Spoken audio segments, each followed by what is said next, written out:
Hey, what's up, everybody? It's your boy Willie V, aka Bullboy Kennels of iTechster.com. Have another quick Mac tip here for you. This will be about 3 to 4 tips that I will be showing you. The first of which is sometimes we have a folder and we want to create an alias for it. So let's go ahead and do it the typical way. Do Control click, make alias. The problem though is now we did create our alias, but it has the name alias. Well, that's rather somewhat tacky. So we don't want that.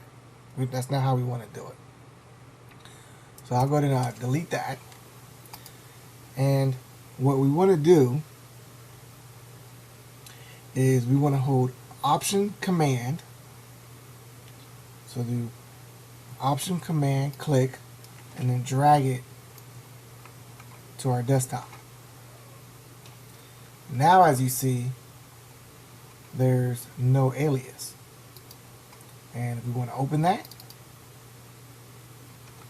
now it'll open the files that is inside that particular menu.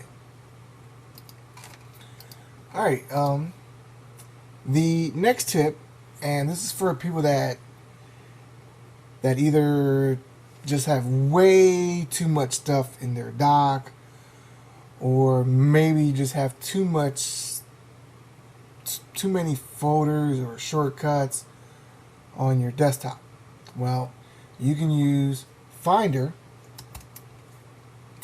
as a alternate for your dock. And what I mean by that is you want to take the icon of your application and we'll drag that over into our sidebar menu. Now we have our dock here. Now we can open it from the sidebar menu just by clicking on it as we do with the dock. And as you can see, it opened up. Now you can also open certain files with it depending on the application you have in your dock. So in my case, I have just a little image here. It could be a folder, a file, whatever, because I'm just going to be zipping it. I'll click on the file and I'll drag it over and I'll hover right over the program. And now you can see that it opened up in the specified application that I hovered over. And now I can go ahead and zip that up if I want, or whatever I want to do with it. Now, if you find that you do not like the particular application being there, you can just right click on it and select Remove from Sidebar. And now it is gone.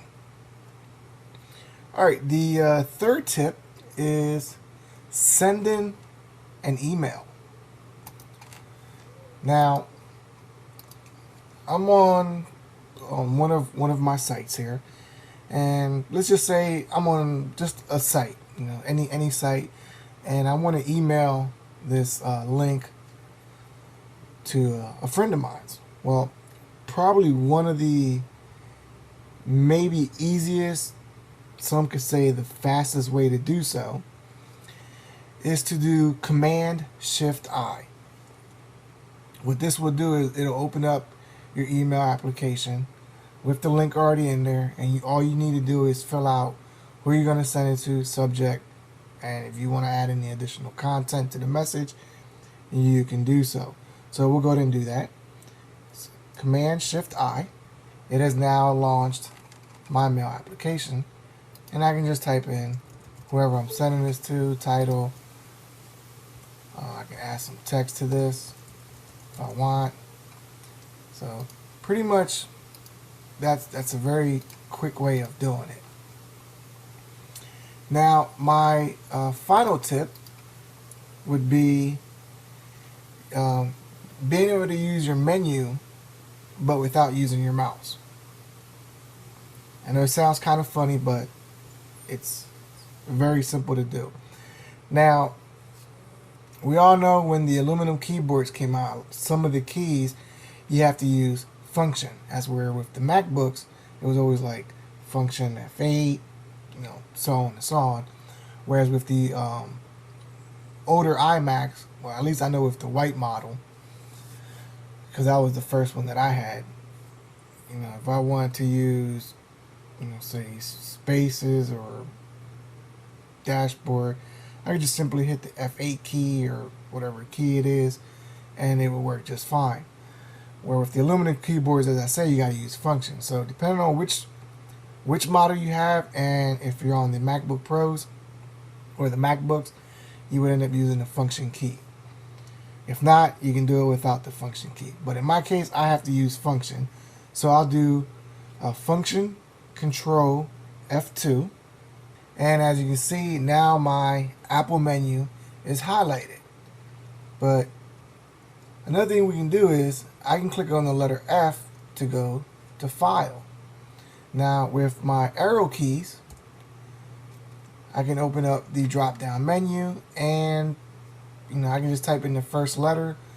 We'll say N for a new tab, and just simply hit enter. And now I have a new tab that opened up. That's really all you have to do. Now you can navigate through the menu using the left and right menu keys, or just make a different selection. Anyways, this was Willie V, aka BooBoyCandles of iTechster.com, and as always, thank you for taking the time to watch.